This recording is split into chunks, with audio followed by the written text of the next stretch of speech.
Hi friends, അസ്സലാമു അലൈക്കും. എല്ലാവർക്കും ഐഷ ശ്രീ വേൾഡിൻ്റെ പുതിയൊരു വീഡിയോയിലേക്ക് സ്വാഗതം. ഇന്ന് ഞാൻ വന്നിട്ടുള്ളത് പഴുത്ത ചക്ക കൊണ്ട് നല്ല ടേസ്റ്റും നല്ല സോഫ്റ്റുമായിട്ടുള്ള ഒരു ചക്ക ഹൽവൻ്റെ റെസിപ്പിയുമായിട്ടാണ്. അപ്പോൾ നമുക്ക് വായിലിട്ടാൽ അലിഞ്ഞു പോകുന്ന ഈ ചക്ക ഹൽവ എങ്ങനെയാണ് തയ്യാറാക്കുന്നത് എന്ന് നോക്കാം. ഈ ഹൽവ ഉണ്ടാക്കാനായിട്ട് ഞാൻ ഇവിടെ നല്ല പഴുത്ത നല്ല മധുരമുള്ള വരിക്കച്ചക്കയാണ് എടുത്തിട്ടുള്ളത്. പിന്നെ ഇതിലേക്ക് കുറച്ച് തേങ്ങാക്കൊത്തും കുറച്ച് വെളുത്ത എള്ളും പിന്നെ കുറച്ച് കാഷ്യൂ നട്ട്സും പിന്നെ ഒരു 5-6 ഏലക്കയും പിന്നെ വലിയ ഒരു 5 അച്ച് ശർക്കരയും പിന്നെ നമ്മൾ ഈ ഹൽവ ഉണ്ടാക്കുന്നത് ഗീയിലാണ്. അപ്പോൾ ഇതിലേക്ക് ആവശ്യമായ ഗീയും പിന്നെ 2 കപ്പ് നല്ല കട്ടിയുള്ള തേങ്ങാപ്പാലും 1/2 കപ്പ് കോൺഫ്ലവറും എടുത്തിട്ടുണ്ട്. ഹൽവ ഉണ്ടാക്കാനായിട്ട് ഞാനിവിടെ ഒരു 20 ചക്കച്ചുളയാണ് എടുത്തിട്ടുള്ളത്. ഈ ചുളയിൽ നിന്നും നമുക്ക് സീഡൊക്കെ ഒന്ന് എടുത്തു മാറ്റാം. അപ്പോൾ ഞാൻ ഇതിൽ നിന്നും സീഡൊക്കെ എടുത്തു മാറ്റി ഇതുപോലെ ചെറിയ കഷ്ണങ്ങളായി കട്ട് ചെയ്തെടുത്തിട്ടുണ്ട്. ഈ കട്ട് ചെയ്തെടുത്ത ചക്കച്ചുളയിൽ നിന്നും പകുതി ഒരു മിക്സിയുടെ ജാറിലേക്ക് ഇട്ട് കൊടുക്കാം. എന്നിട്ട് ഒട്ടും വെള്ളം ചേർക്കാതെ നല്ല ഫൈൻ പേസ്റ്റായിട്ട് അരച്ചെടുക്കുക. അപ്പം ഞാനിത് അരച്ചെടുത്തിട്ട് വരാം. ഇപ്പം ഞാനിത് നല്ല ഫൈൻ പേസ്റ്റായിട്ട് അരച്ചെടുത്തിട്ടുണ്ട്. ഇനി നമുക്കിതൊരു ബൗളിലേക്ക് ഒഴിച്ച് വെക്കാം. എന്നിട്ട് ബാക്കിയുള്ളതും ഇതുപോലെ അരച്ചെടുക്കാം. ഇപ്പം ഞാൻ എല്ലാ ചക്കച്ചുളയും ഇതുപോലെ അരച്ചെടുത്തിട്ടുണ്ട്. അരച്ചെടുത്ത പൾപ്പ് മുഴുവനും ബൗളിലേക്ക് ഒഴിച്ചു കൊടുത്ത് ഒരു സൈഡിലേക്ക് മാറ്റി വെക്കാം. ഇനി നമ്മൾ എടുത്തു വെച്ച് ശർക്കര ഉരുക്കി ശർക്കര പാനിയാക്കി എടുക്കാം. അതിനായി ഞാൻ ഈ ശർക്കര ഒരു പാത്രത്തിലേക്ക് ഇട്ട് കൊടുക്കുന്നുണ്ട്. ശർക്കര പാത്രത്തിലേക്ക് ഇട്ട് കൊടുത്തതിന് ശേഷം ഇതിലേക്ക് 1/2 കപ്പ് വെള്ളം ഒഴിച്ച് നന്നായിട്ട് ഉരുക്കിയെടുക്കുക. ഇപ്പോൾ ശർക്കര നന്നായിട്ട് ഉരുകി വന്നിട്ടുണ്ട്. ഇനി നമുക്കിതൊരു സൈഡിലേക്ക് മാറ്റി വെക്കാം. എന്നിട്ട് ഏത് പാത്രത്തിലാണോ ഹൽവ സെറ്റ് ചെയ്തെടുക്കുന്നത് ആ പാത്രത്തിൽ കുറച്ച് ഗീ സ്പ്രെഡ് ചെയ്ത് കൊടുക്കാം. അതിനുശേഷം ഞാൻ ഇതിലേക്ക് കുറച്ച് വെളുത്ത എള്ള് ഇട്ട് കൊടുക്കുന്നുണ്ട്. ഇത് ഓപ്ഷണലാണ് കേട്ടോ, നിങ്ങളുടെ അടുത്തുണ്ടെങ്കിൽ ചേർത്ത് കൊടുത്താൽ മതി. ചേർത്ത് കൊടുത്താൽ ഹൽവ കാണാനൊരു ഭംഗിയായിരിക്കുന്നു മാത്രം, ചേർത്ത് കൊടുത്തില്ലെങ്കിലും കുഴപ്പമൊന്നുമില്ല. ഇനി നമുക്ക് ഹൽവ ഉണ്ടാക്കി തുടങ്ങാം. അതിനായി ഒരു കടായി അടുപ്പത്ത് വെച്ച് അതിലേക്ക് 2 ടേബിൾ സ്പൂൺ ഗീ ഒഴിച്ച് കൊടുക്കുന്നുണ്ട്. ഈ ഗീ ഒന്ന് ചൂടായിട്ട് വരുമ്പോൾ നമ്മൾ അരച്ചെടുത്ത ചക്കയുടെ പൾപ്പ് ഇതിലേക്ക് ചേർത്ത് കൊടുക്കാം. എന്നിട്ട് ഈ ചക്കയും ഗീയും കൂടി നന്നായിട്ടൊന്ന് മിക്സ് ചെയ്തെടുക്കുക. ഒരു 2-3 മിനിറ്റ് കഴിയുമ്പോൾ ചക്ക ഈ ഗീയിൽ കിടന്ന് വഴന്ന് വെന്തതിൻ്റെ നല്ലൊരു സ്മെല്ല് വരും. ആ സമയത്ത് നമ്മൾ ഉരുക്കിയെടുത്ത ശർക്കരപ്പാനി ചേർത്ത് കൊടുക്കാം. ഇപ്പോൾ ഈ ചക്ക ഗീയിൽ കിടന്ന് വെന്തതിൻ്റെ നല്ലൊരു സ്മെല്ല് വരുന്നുണ്ട്. ഈ സമയത്ത് നമ്മൾ ഉരുക്കി വെച്ച ശർക്കര ഒരു സ്ട്രെയിനറിൽ വെച്ച് അരിച്ചതിന് ശേഷം ഇതിലേക്ക് ചേർത്ത് കൊടുക്കാം. ശർക്കരപ്പാനി അരിച്ച് തന്നെ ചേർത്ത് കൊടുക്കണം കേട്ടോ, കാരണം ഈ ശർക്കരയിൽ കല്ലും മണ്ണും ഒക്കെ ഉണ്ടാവും. ശർക്കരപ്പാനി ചേർത്ത് കൊടുത്തതിന് ശേഷം നന്നായിട്ടൊന്ന് മിക്സ് ചെയ്തെടുക്കുക. മധുരമൊക്കെ നിങ്ങളെടുക്കുന്ന ചക്കയുടെ അളവിനനുസരിച്ചും ചക്കയുടെ മധുരത്തിനനുസരിച്ചും കൂട്ടുകയോ കുറക്കുകയോ ചെയ്യാം. ഞാനിവിടെ നമ്മൾ ഉരുക്കിയെടുത്ത് ശർക്കരപ്പാനി മുഴുവനും ചേർത്ത് കൊടുത്തിട്ടുണ്ട്. ഇനി ഇതിലേക്ക് നമ്മൾ കോൺഫ്ലോറും തേങ്ങാപ്പാലും ഒക്കെ ചേർക്കുന്നുണ്ട്. അപ്പോൾ ഇതെല്ലാം ചേർത്ത് കൊടുക്കുമ്പോൾ മധുരം കുറഞ്ഞു പോവുമല്ലോ, അതുകൊണ്ടാണ് നമ്മളെടുത്ത ശർക്കരപ്പാനി മുഴുവനും ചേർത്ത് കൊടുത്തത്. പിന്നെ ഹൽവയാകുമ്പോൾ നല്ല മധുരമൊക്കെ വേണമല്ലോ. നമ്മൾ കടയിൽ നിന്നും വാങ്ങുന്ന ഹൽവയുടെ അതേ മധുരം ഈ ഹൽവക്കും ഉണ്ടായിരുന്നു കേട്ടോ. നമ്മളെടുത്ത ചക്കയിലേക്ക് ഈ മധുരം കറക്റ്റ് അളവാണ്. ശർക്കര ചേർത്ത് കൊടുത്തതിന് ശേഷം നന്നായിട്ടൊന്ന് തിളച്ച് വരണം. ഇപ്പോൾ ഇത് നന്നായിട്ട് തിളച്ച് വന്നിട്ടുണ്ട്. ഇനി നമ്മൾ എടുത്തു വെച്ച ഈ കോൺഫ്ലോർ ഈ തേങ്ങാപ്പാലിലേക്ക് ഇട്ട് കൊടുത്ത് ഒട്ടും കട്ടകളില്ലാതെ നന്നായിട്ടൊന്ന് മിക്സ് ചെയ്തിട്ടെടുക്കാം. നന്നായിട്ട് തന്നെ മിക്സ് ചെയ്തെടുക്കണം കേട്ടോ, അല്ലെങ്കിൽ ഈ കോൺഫ്ലോർ തേങ്ങാപ്പാലിൻ്റെ അടിയിൽ പോയി കിടക്കും. അപ്പോൾ ഞാനിത് നന്നായിട്ടൊന്ന് മിക്സ് ചെയ്തെടുത്തിട്ടുണ്ട്. ഇനി ഈ മിക്സ് ഇതിലേക്ക് ഒഴിച്ച് കൊടുക്കാം. ഈ മിക്സ് ഒഴിച്ച് കൊടുക്കുമ്പോൾ ഫ്ലെയിം നന്നായിട്ട് കുറച്ച് വെക്കണം. ഫ്ലെയിം കുറച്ചിട്ടില്ലെങ്കിൽ കോൺഫ്ലോർ പെട്ടെന്ന് കട്ട പിടിക്കും. അപ്പോൾ നമ്മുടെ ഹൽവയുടെ ടെക്സ്ചർ തന്നെ മാറും. അതുകൊണ്ട് ഫ്ലെയിം നന്നായിട്ട് തന്നെ കുറച്ച് വെക്കണം കേട്ടോ.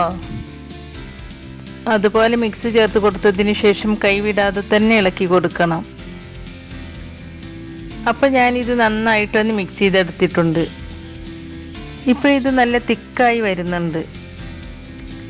ഈ സമയത്ത് മധുരം ബാലൻസ് ചെയ്യാനായിട്ട് ഒരല്പം ഉപ്പ് ചേർത്ത് കൊടുക്കുന്നുണ്ട്. ഉപ്പ് ചേർത്ത് കൊടുത്തതിന് ശേഷവും നന്നായിട്ടൊന്ന് മിക്സ് ചെയ്തെടുക്കുക. അതിനുശേഷം ഒരു ടേബിൾ സ്പൂൺ ഗീ ചേർത്ത് കൊടുക്കാം. ഗീ ചേർത്ത് കൊടുത്തതിന് ശേഷവും നന്നായിട്ടൊന്ന് മിക്സ് ചെയ്തെടുക്കുക. ഇതുപോലെ ഇതിൻ്റെ സൈഡിലൂടെയൊക്കെ ഒന്ന് ഇളക്കിയിട്ട് മിക്സ് ചെയ്തെടുക്കണം. ഹലുവ ഉണ്ടാക്കാൻ എളുപ്പമാണ്, അധികം ഇൻഗ്രീഡിയൻസും വേണ്ട.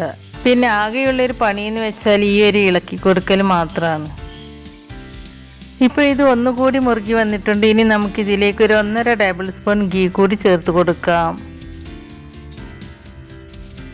ഗീ ചേർത്ത് കൊടുത്തതിന് ശേഷം നന്നായിട്ടൊന്ന് മിക്സ് ചെയ്തെടുക്കുക. ഒരു 5 മിനിറ്റ് കൂടുമ്പോഴാണ് കേട്ടോ ഞാൻ ഇതിലേക്ക് ഗീ ചേർത്ത് കൊടുക്കുന്നത്. ഗീ ചേർക്കും തോറും ഹലുവ മുറുകിക്കൊണ്ടേയിരിക്കും. ഇനിയിപ്പോൾ ഇതിലേക്ക് ഗീ തന്നെ ചേർത്ത് കൊടുക്കണം എന്നൊന്നുമില്ല കേട്ടോ.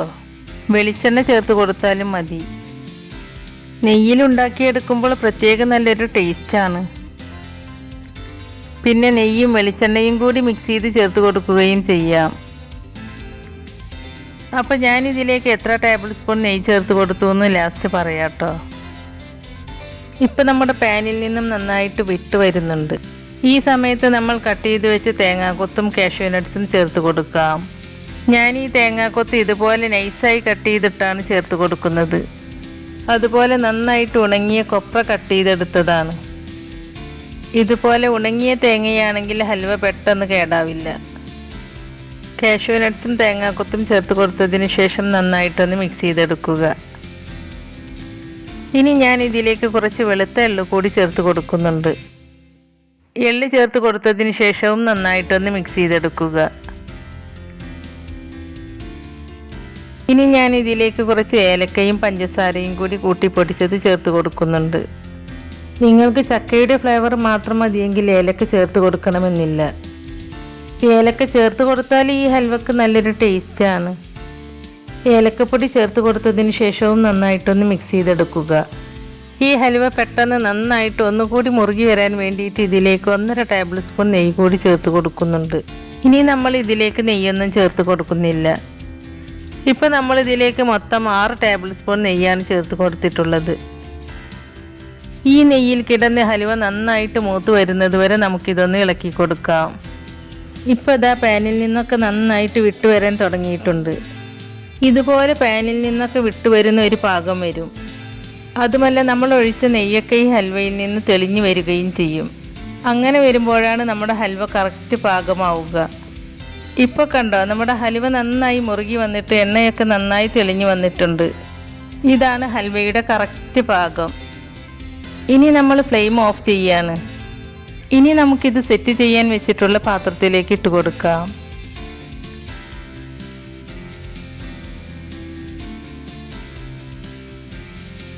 പാത്രത്തിലേക്ക് ഇട്ട് കൊടുത്തതിന് ശേഷം ഒരു സ്പൂണിൻ്റെ പുറത്ത് നന്നായിട്ട് നെയ്യാക്കി കൊടുത്തതിന് ശേഷം ഇതുപോലെ പ്രസ് ചെയ്ത് കൊടുക്കുക. ഇപ്പോൾ ഇത് ഞാൻ നന്നായിട്ടൊന്ന് പ്രസ് ചെയ്ത് കൊടുത്തിട്ടുണ്ട്. ഇനി ഇത് ചൂടാറിയിട്ട് നന്നായിട്ട് സെറ്റായി വരട്ടെ. അപ്പോൾ നമുക്കിത് സെറ്റാവാൻ വേണ്ടിയിട്ട് വെയിറ്റ് ചെയ്യാം. ഇത് സെറ്റാവാൻ വേണ്ടിയിട്ട് ഫ്രിഡ്ജിലേക്കൊന്നും വെക്കണ്ട കേട്ടോ. ഇത് പുറത്തിരുന്ന് തന്നെ സെറ്റായിക്കോളും. അപ്പോൾ നമ്മുടെ ഹൽവയുടെ സെറ്റായി കിട്ടിയിട്ടുണ്ട്. ഇനി ഞാൻ ഇതൊന്ന് കട്ട് ചെയ്തെടുക്കാൻ വേണ്ടിയിട്ട് ഒരു സെർവിങ് പ്ലേറ്റിലേക്ക് മാറ്റുന്നുണ്ട്.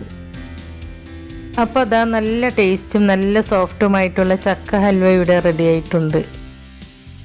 ഞാനിതൊരു ഈവനിങ്ങിലാണ് ഉണ്ടാക്കിയത്. നെക്സ്റ്റ് ഡേ മോർണിംഗിലാണ് ഞാനിത് സെറ്റായതിനു ശേഷം കട്ട് ചെയ്തെടുക്കുന്നത്. അതുപോലെ നിങ്ങളും ഉണ്ടാക്കി അന്ന് തന്നെ കട്ട് ചെയ്തെടുക്കരുത്. പിറ്റേ ദിവസം കട്ട് ചെയ്തെടുക്കുമ്പോഴാണ് അത് കറക്റ്റ് ടെക്സ്ചറിൽ കിട്ടുക. അപ്പോൾ ഞാൻ ഈ ഹൽവ കട്ട് ചെയ്തെടുത്തിട്ടുണ്ട്. അപ്പോൾ ഇതാ കണ്ടോ, ഈ ഹൽവ നല്ലൊരു കളറും നല്ല പെർഫെക്റ്റ് ടെക്സ്ചറിലും നമുക്കിത് കിട്ടിയിട്ടുണ്ട്. ഈ ഹൽവ 4-5 ദിവസം വരെ പുറത്ത് വെച്ചാലും കേടൊന്നാവൂല. 4-5 ദിവസത്തിലും കൂടുതൽ ഇരിക്കണമെന്നുണ്ടെങ്കിൽ ഈ ഹൽവ ഫ്രിഡ്ജിലേക്ക് മാറ്റണം.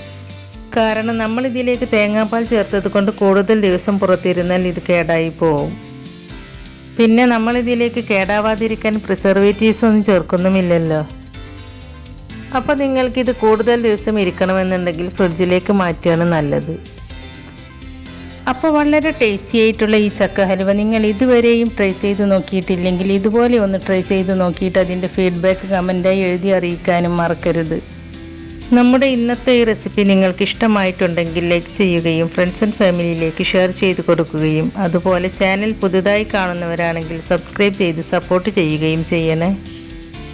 സബ്സ്ക്രൈബ് ചെയ്യുമ്പോൾ കൂടെ കാണുന്ന ബെല്ലൈക്കണിൽ ക്ലിക്ക് ചെയ്ത് അതിലാളെന്ന ഓപ്ഷൻ തന്നെ എനേബിൾ ചെയ്ത് വെക്കുകയാണെങ്കിൽ പുതിയ റെസിപ്പീസ് അപ്ലോഡ് ചെയ്യുമ്പോൾ അതിൻ്റെ നോട്ടിഫിക്കേഷൻ നിങ്ങൾക്ക് കിട്ടുന്നതാണ്. ഇൻഷാ അല്ലാഹ് പുതിയ റെസിപ്പീസുമായി വീണ്ടും വരാം. Thank you.